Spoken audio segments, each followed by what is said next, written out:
Bonjour à tous, bienvenue dans Cult & Click, je suis Ker et je suis heureux de vous retrouver aujourd'hui pour vous parler de l'épisode 3 de la saison 4 de Fear the Walking Dead, le spin-off de The Walking Dead, épisode qui s'appelle Good Out Here.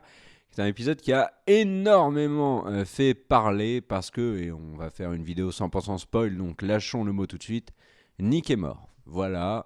Donc ça, personne l'avait vu venir. Alors dans les faits, on savait que l'acteur Frank Dillon voulait quitter la série depuis quelques temps, mais comme on le voyait au début, dans ce début de saison 4, pour nous c'était acquis qu'il allait au moins la faire en entier. Eh ben, visiblement, non. Alors, on va revoir Nick, hein, bien évidemment, parce que tout se déroule pas au même moment. Donc, mais enfin, je reviendrai là-dessus un peu après.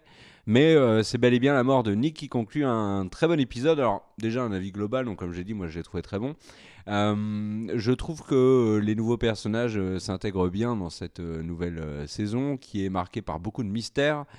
Notamment le mystère où est Madison, que s'est-il passé avec les vautours, etc. etc. Qu'est-ce qui met Nick dans un tel état de stress et de colère quand il recroise le mec dont j'ai complètement oublié le nom, vous m'en voudrez pas, celui qui se fait complètement éventrer et qui s'appelle Mel, interprété par l'excellent Kevin Zegers, que je ne connaissais pas. Je ne sais pas s'il est excellent non plus. D'ailleurs, j'essaye de meubler.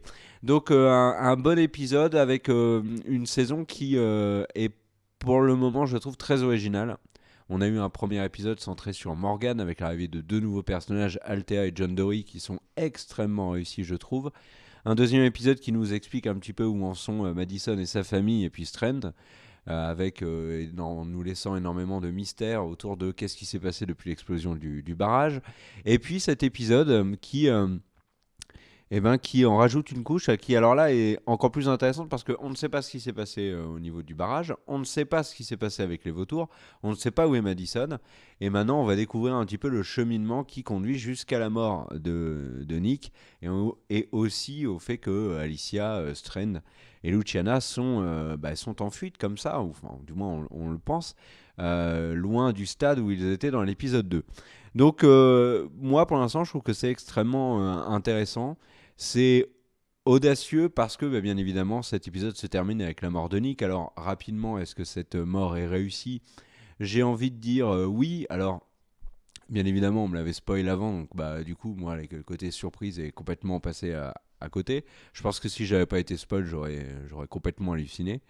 Euh, la scène est plutôt touchante, faut le dire. Bon, sur moi, elle n'a pas trop marché vu que je le savais. On peut se poser des questions sur l'auteur du coup de feu, donc la petite fille Charlie. On ne sait pas trop pourquoi elle en est arrivée là. Euh, Est-ce qu'elle protège juste notre ami Mel qui s'est fait buter juste avant? Bon, ça on verra plus tard. En tout cas, pour l'instant, beaucoup de mystères et une scène qui, à mon sens, marche plutôt bien jusqu'aux larmes de Alicia, où là, par contre, j'ai pas du tout, je n'y ai pas cru. J'ai trouvé qu'il y avait une espèce de... Ça sentait le faux, Alicia, Luciana, la réaction de Strand, Morgan, qui doit se dire, mais vraiment pas de bol, où qu'il aille, il transporte le malheur avec lui. Euh, et dans cet épisode, un personnage vraiment que j'ai trouvé génial, c'est le personnage d'Althea, donc interprété par Maggie Grace. Alors je vous avais déjà dit que j'étais amoureux de Maggie Grace depuis longtemps, mais son personnage je le trouve super, son attachement aux cassettes, sa volonté d'avoir les histoires. Quand Strand lui dit qu'elle est dans le faux, elle a complètement conscience d'y être, mais c'est pas grave, elle continue sa volonté d'avoir les histoires des uns et des autres. D'ailleurs, dans l'épisode suivant, on en apprendra, à mon avis, davantage sur le parcours d'Alicia, Luciana et Strand, parce qu'ils vont raconter les histoires à Althea. Et maintenant, il faut parler du plus important, c'est-à-dire cette mort de Nick. Est-ce une bonne chose? Est-ce que l'avenir de la série est compromis? Est-ce que vous allez avoir encore envie de regarder? Déjà, le premier truc, donc, c'est une volonté de l'acteur Frank Dillon. Il a demandé à la production de quitter la série et de réfléchir à une sortie plus ou moins, une sortie réussie. On peut s'accorder sur le fait que c'est une sortie réussie et une fausse sortie. Pourquoi? Parce que Nick est mort dans le présent, ok, qui a d'ailleurs un teint assez sombre, ce qui est plutôt curieux parce que moi j'avais plutôt l'impression que c'était ce qu'il y avait dans le passé qui avait un teint un petit peu particulier, un petit peu irréaliste, puisque c'est des bribes de souvenirs ou vraiment une connotation, un grain d'image pour nous montrer que ça se passe avant. Là c'est ce qui se passe dans le présent qui a un grain un peu particulier, très sombre. probablement pour montrer que à l'époque du stade, ça allait encore, et que là, au moment où Nick meurt et où Madison a disparu, plus rien ne va, et c'est très sombre. Le truc, c'est que Nick est donc mort dans le présent, mais on suit des histoires en parallèle. On suit ce qui se passe avec les vautours dans le stade, enfin aux portes du stade, et ce qui se passe dans le stade avec Madison et Nick. Donc Nick, on le reverra à ce moment-là. Et ça, c'est plutôt intéressant. Donc ça va être un départ de Nick qui va être plutôt lent. Progressif, et ça c'est plutôt intéressant. Est-ce que ça va aller jusqu'à la moitié de la saison ou jusqu'au bout? Ça on en aura on verra bien, tout simplement. Je n'ai pas d'autre chose à rajouter là-dessus. Maintenant, est-ce que c'est une bonne chose pour la série? Le départ de Nick va être très difficile à... Il va y avoir un vide à combler. Incontestablement, c'était le personnage préféré des fans. C'est aussi le premier personnage qu'on voit dans la série. Si on fait le parallèle avec The Walking Dead, on pourrait dire que Nick est quand même le personnage principal de cette série. Alors il y avait un élément qui moi m'avait intrigué, c'était l'affiche de cette saison 4, où en premier plan on a Madison, juste derrière on a Morgan, il y a Luciana qui est bien positionnée, et Nick est plutôt dans le fond en petit. Donc répartition aléatoire ou pas, c'était ce qu'on se disait au moment de la sortie de l'affiche. Là maintenant ça a un peu plus de sens, puisque Nick va avoir beaucoup moins d'importance dans cette saison, fort logiquement. Je pense que d'autres personnages vont en avoir beaucoup. Luciana énormément, je pense.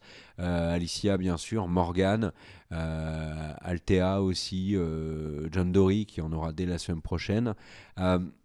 Voilà, c'est une page qui se tourne, mais ça va être une page difficile à tourner. Je comprends qu'il y ait beaucoup de fans de The Walking Dead qui ont envie d'arrêter Fear aujourd'hui. Alors je pense que c'est une erreur, parce que par exemple, si on regarde The Walking Dead, le départ de Carl a fait rager beaucoup de monde, mais c'est surtout que ça s'est fait dans le cadre d'épisodes de très très moyenne qualité. Là, c'est pas le cas. Fear nous propose vraiment quelque chose qui est réussi, avec un choix qui nous déçoit. Ok, bon, c'est un choix qui est imposé à la production, mais un choix qui nous déçoit quand même. Mais je veux dire, on peut leur laisser le bénéfice du doute et voir un petit peu ce qu'ils veulent nous raconter à côté de ça, puis comment est-ce qu'ils veulent développer ces personnages. Parce que rien ne nous dit que John Dory ou Althea ou Morgan Danfir vont être des personnages extrêmement réussis, et du coup, est-ce qu'ils vont pas nous aider à complètement oublier Nick? Je sais pas, moi Nick, je le sentais vraiment chelou depuis le début de la saison. Donc, et j'ai même envie de dire, et s'ils allaient plus loin en fait, si ils zigouillaient Madison. C'est-à-dire que Madison n'est pas là. Alors moi, ma théorie, c'est qu'elle a été faite prisonnière ou elle est otage des vautours. Mais ça tombe, elle est morte tout simplement. Et du coup, il y aurait plus Nick, plus Madison. La dernière des Clark serait Alicia.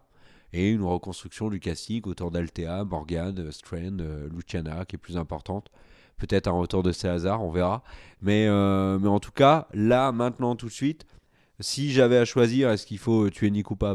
Très clairement, non. Est-ce que j'en suis profondément navré? Bon, un petit peu.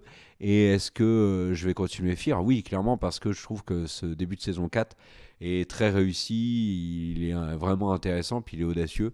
Et on ne peut pas reprocher à une série de manquer d'audace quand on reprochait à The Walking Dead de ne plus en avoir. Donc voilà, j'espère que cette vidéo vous a plu. N'hésitez pas à dire dans les commentaires ce que vous pensez du départ de Nick. N'oubliez pas aussi que ça ne sert à rien de spoil l'épisode suivant dans cette vidéo-là. Parce que la seule chose qui vous risque d'arriver, c'est d'être tout simplement masqué sur la chaîne, et donc de ne plus pouvoir commenter librement après. Le spoil, c'est pas bien, c'est pas gentil, c'est moche. Mais vous ne l'êtes pas, donc tant mieux. Je vous fais des bisous, à bientôt sur Cult & Click. N'oubliez pas le petit pouce vers le haut, le partage, tout ça, les réseaux sociaux. Passez une bonne fin de journée. Ciao.